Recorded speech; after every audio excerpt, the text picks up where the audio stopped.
Cool. Yeah, so hi everyone, I'm Siva. I'm a recreational proof theorist. It's a habit that I developed in grad school. And today I'll be talking about some of the work that I've been doing with regards to the relationship between focus calculi and effect calculi, which some of you might be familiar with. All right, so what's the deal with both of these things? So usually the first point of intersection for both kinds of calculi is this notion of polarization of types, the idea that you segregate types by their polarity, and usually for some reason occurring either in the semantics or in proof theoretic behavior. So in call by push value inference, which I assume everyone is somewhat familiar with, you have this distinction between value and computation types. And operationally, it's because values are and computations do. And in focused calculi, you have this distinction between positive and negative formulas. I'll explain a little bit on the next slide, but I think Chris is going to do a more complete explanation tomorrow. So in this talk, I'm going to go a little bit into the existing correspondence between, for example, focused intuitionistic logic and call by push value, and then some extensions thereof. And then I will also talk about the small contribution that I made, which is a higher order focused analog of the enriched effect calculus. I'll also explain what higher order focusing is. Okay, so what's focusing? High level idea, you distinguish your formulas by their polarity. So I'm going to use metas P and Q for positive formulas and N and O for negative. And the idea is that in the intuitionistic sequent calculus, at least, your positive formulas are precisely those that have non-backtracking left rules during proof search. So if you apply the rule, you never have to backtrack. And vice versa for your negative formulas. You have non-backtracking right rules. There's a formal definition for that called invertibility, but that's not important right now. So if that's the usual sequent, it gets trifurcated into three sequents or three judgments. You have your, you start your proof derivation process in this inversion judgment, where you have any kind of formula on the right and any kind of formula on the left, and it has all of your non-backtracking rules, so both your lefts and your rights. And then once the sequence becomes stable, in the case that you can't apply any of these rules anymore, you have two choices. You can either enter what's called right focus, where you have all of your backtracking right rules applied to the formula in focus on the right, which is positive, or you can transition into left focus, which is the dual thing. You apply backtracking left rules to the negative formula in focus on the left. And once either of those processes become stable, you can transition back into inversion. So your proofs basically become these alternating phases of inversion and focus. And it so happens that this method of presenting a proof calculus is actually complete for a lot of logics that we care about. So the original thing was developed by Andreoli in '92, and he proved that it was complete for classical linear logic. And we now call that process focalization. And so we now also have focalization for intuitionistic logic. I think the earliest reference to this is Lang and Miller in '09, but I might be wrong. And there's a lot more refinements of focusing and also focalization proof for different calculi since then. Okay, so now that we know what focusing is, how does it relate back to call by push value inference? So we just think about intuitionistic logic and call by push value. Well, we already know that positive types correspond to value types and call by push value. And your negative types correspond to computation types, to the point that actually in a lot of papers, you'll see them used interchangeably. Turns out that correspondence extends to terms. So the inversion terms that we saw correspond to computations and call by push value. So this is roughly pattern matching and co-pattern matching. It's a little asterisk on the term correspondence because as they're currently presented, intuition, focused logic, and call by push value have opposing contextual structures. In call by push value, your variables are positive. And in focused logic, they're both positive and negative, but the positive guys get eliminated during inversion. So it's really the negative ones that are interesting and important. Neil Krishnaswamy has a great blog post from 2018 called Focusing is Not Called by Push Value, where he goes into this. But if you read the comments on that blog post, a lot of folks like Gabriel Noam, and I think some unknown contributor who I think is Guillaume Munkamacagnoni said actually it might be a presentational distinction, and really the correspondence is a little bit tighter than you think. So you should just read that blog post. And so right focus corresponds to your values and call by push value, and weak left focus, so that's left focus where your codomain is negative rather than positive, corresponds to stacks and call by push value, which arises from the CK machine semantics that Paul Levy gave for CBPV, where if you have a computation of type n, you play it off of a stack, which goes from n to O, that's that judgment over there, and it produces a result computation of type O. And turns out the correspondence goes even deeper into the reduction behavior of both the calculi. There's a nice paper in POPL 2020 by Ryu and Zdancevic, where they show that if you think of a call by push value term as an unfocused derivation and you focalize it, it's actually beta eta equivalent to the original CBPV term. So that's pretty cool. May not be the earliest reference, but I think it is. Okay, so now that we know the particulars, let's go up one level and see what other correspondences there are between calculi. So we have call by push value and stacks with weakly focused intuitionistic logic. In this talk, we're going to develop something for the enriched effect calculus.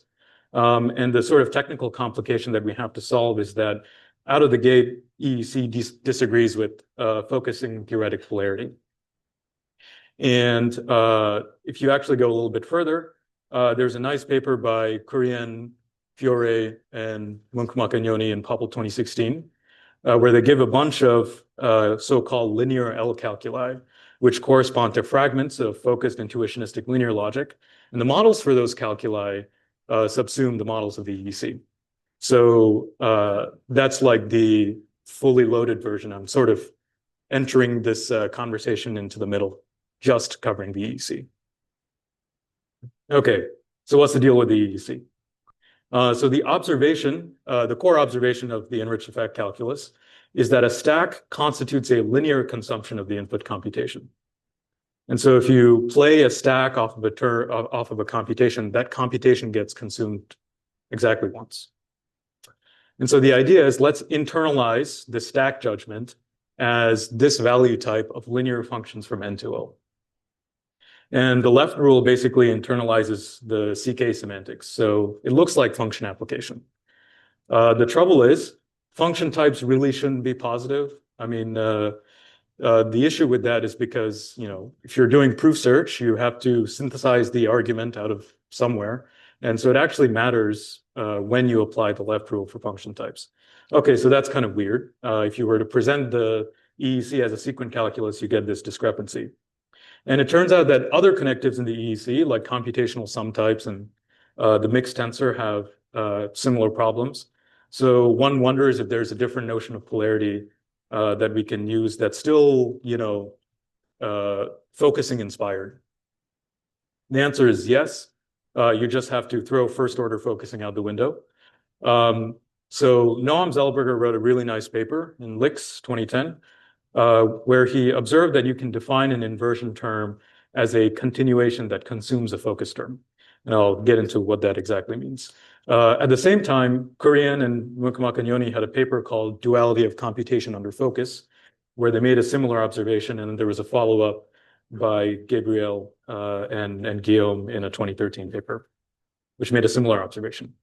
So assume that we have these closed left and right and left focus judgments, and then you can essentially define left inversion as this higher order term, where if you only have positive variables and you have a positive conclusion, then that's just a big pattern matching function in your meta theory. Dually, your right inversion, which is deconstructing a negative formula on the right, becomes this co-pattern matching term. So what we're going to do is we're going to quantify over all answer types P, give you a stack which goes from N to P, which is your projection into the negative type, and then produce me an answer precisely of that type P. Okay, so why did we do this definitional sleight of hand? So now polarity arises from the value continuation distinction, and it doesn't have to do with the backtracking behavior of your sequent calculus rules.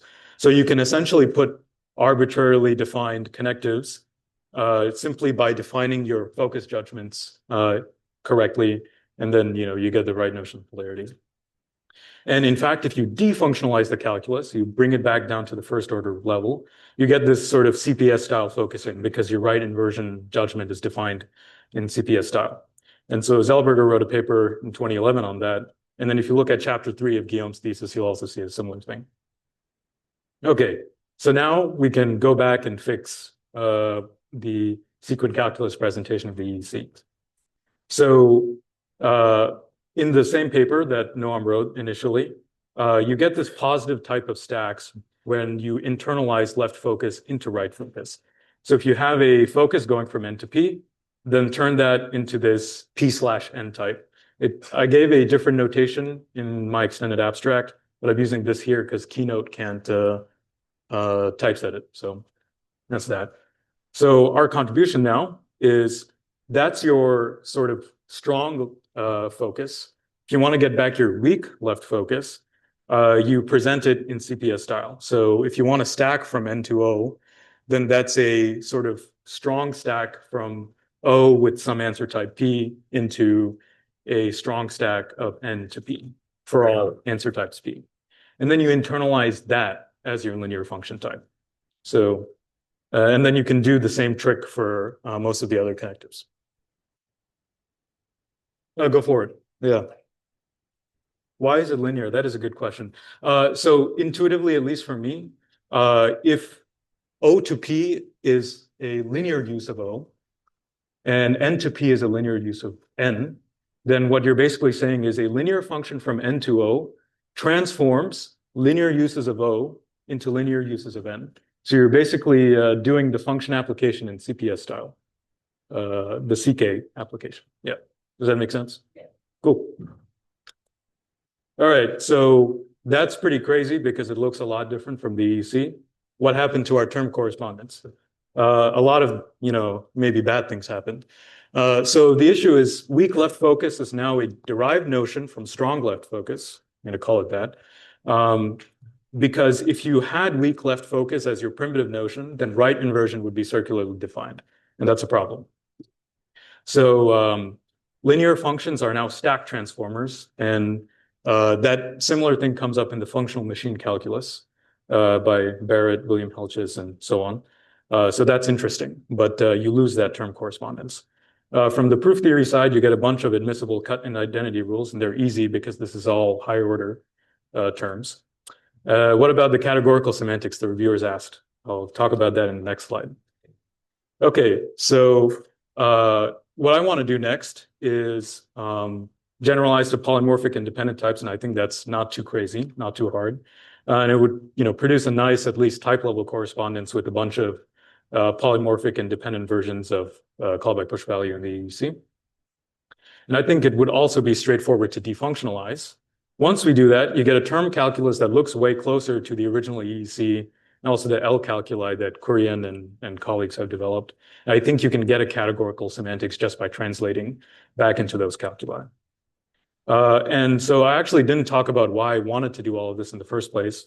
The original motivation was to develop a relationship between stacks and linear lenses, which is like, functional references, but linear. I couldn't get that to work, but I have this calculus and, I don't know what to do with it. So I'm inflicting this upon all of you. So if that's interesting, you should email me and, talk to me maybe during the coffee break. I'll take questions.